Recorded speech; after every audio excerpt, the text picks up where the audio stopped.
Shalom, selamat pagi Bapak Ibu Saudara sekalian.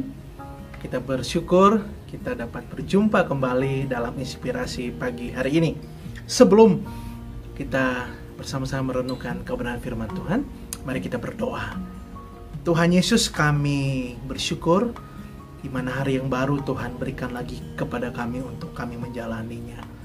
Oleh sebab itu Tuhan, sebelum kami melakukan aktivitas kami sepanjang hari ini, kami mau duduk diam untuk merenungkan kebenaran firman Tuhan, di mana firman Tuhan itu akan menuntun kami untuk mengerti rencana Tuhan dalam hidup kami, dan hidup kami mempermuliakan nama-Mu, dan kami menjadi berkat dimanapun kami berada.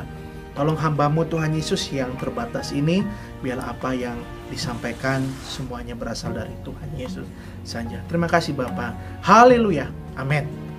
Mari Bapak Ibu Saudara sekalian, kita membuka di dalam Mazmur pasal ke 121. Mazmur 121 ayat 1 sampai yang ke-8. Mazmur 121 ayat 1 sampai yang ke-8. Saya akan membacakannya bagi Bapak Ibu Saudara sekalian. Judul perikopnya Tuhan Penjaga Israel.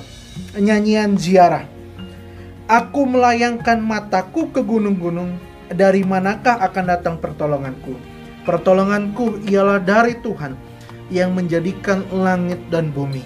Ia takkan membiarkan kakimu goyah, penjagamu tidak akan terlelap. Sesungguhnya tidak terlelap dan tidak tertidur penjaga Israel.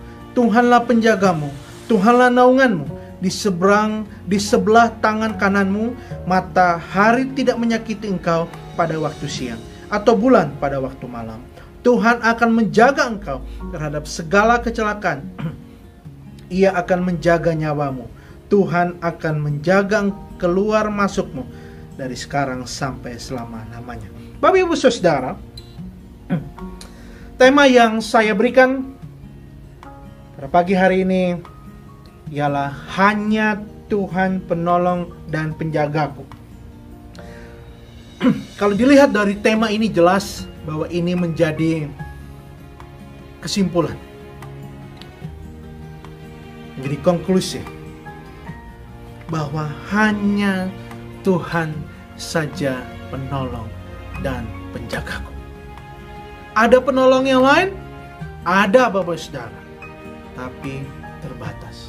Kita mengharapkan penolong sesama kita, sama manusia, tetapi mereka terbatas karena mereka juga manusia biasa.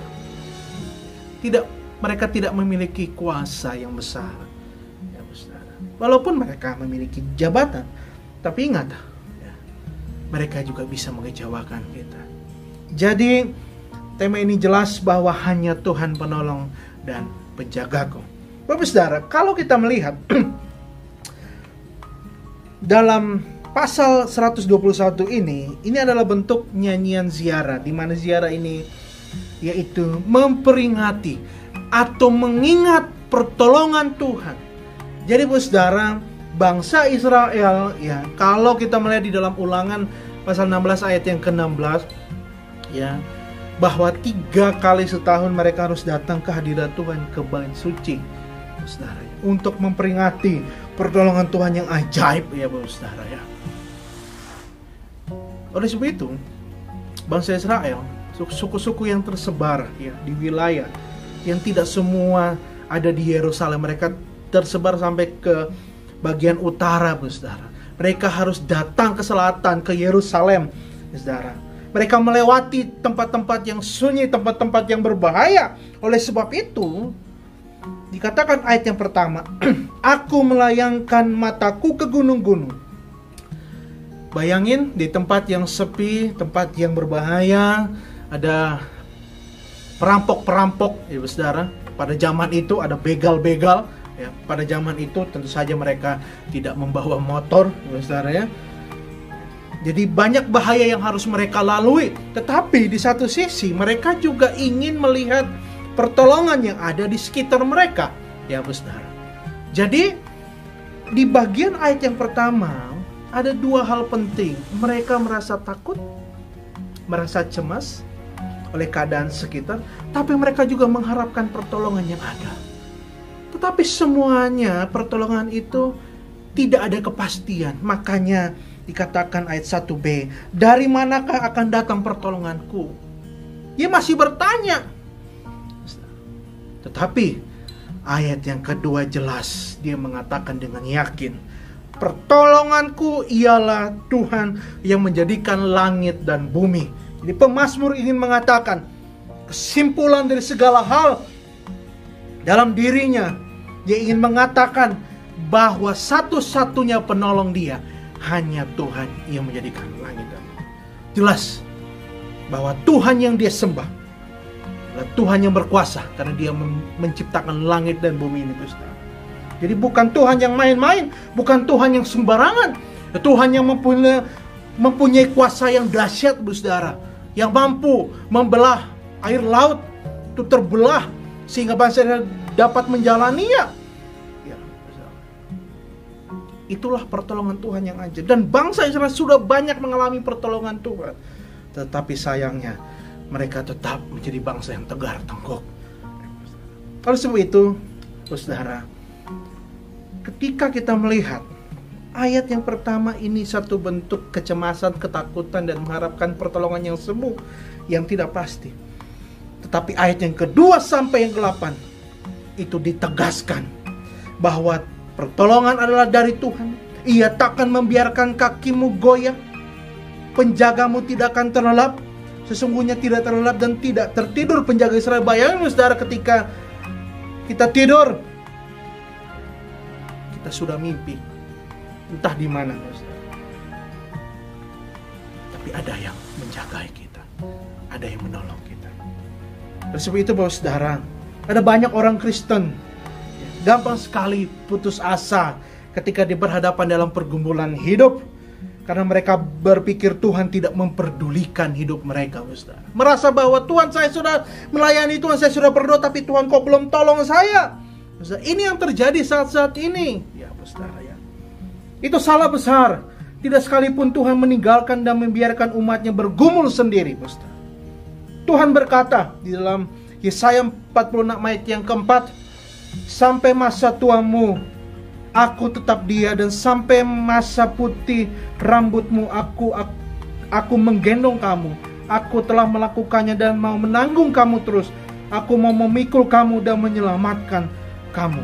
Bahkan pemazmur menegaskan bahwa penjaga Israel tidak terlelap dan tidak tertidur. Itu ayat yang keempat.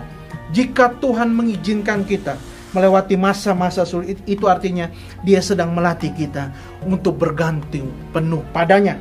Oleh sebab itu, saudara, jangan pernah lari dari Dia, karena hanya Dia satu-satunya penolong kita. Mungkin Tuhan tidak tolong saat itu karena Dia ingin melihat bagaimana seberapa bergantungnya kita sama Dia. Masalah pergumulan membuat kita seharusnya semakin dekat dengan Tuhan, saudara. Apa pergumulan? Bapak Ibu Saudara sekalian, omset yang turun, bayar uang sekolah anak, bayar kuliah. Begitu banyak hal yang sedang kita hadapi, dan Tuhan izinkan itu ada. Oleh sebab itu, saudara, mari segala hal yang kita alami dalam hidup ini, ketika kita memiliki iman kepada Dia, kita percaya bahwa hanya Dia satu-satunya penolong, maka Dia akan lakukan perkara-perkara yang ajaib. Terkadang walaupun kita lupa sama Dia, Dia tetap menolong kita. Apalagi kalau kita lebih serius lagi sama Dia. Mari saudara, banyak hal yang sudah kita lalui bersama Tuhan. Dia tidak pernah mengecewakan kita. Tetap alami kuasa Tuhan, tetap andalkan Dia, saudara, di sepanjang hari-hari ini. Karena hanya Tuhan Yesus satu-satunya. Mari kita berdoa. Tuhan Yesus, kami bersyukur untuk firman Tuhan. Biarlah firman ini boleh menguatkan kami dalam menghadapi setiap pergumulan masalah yang ada.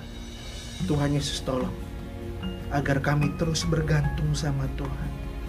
Hanya Tuhanlah satu-satunya penolong dan penjaga kami yang tidak pernah tertidur. Engkau tahu setiap pergumulan masalah yang sedang kami hadapi.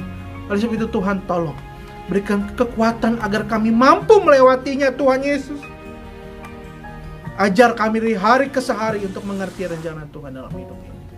Terima kasih Bapa untuk janji-janji-Mu yang ajaib.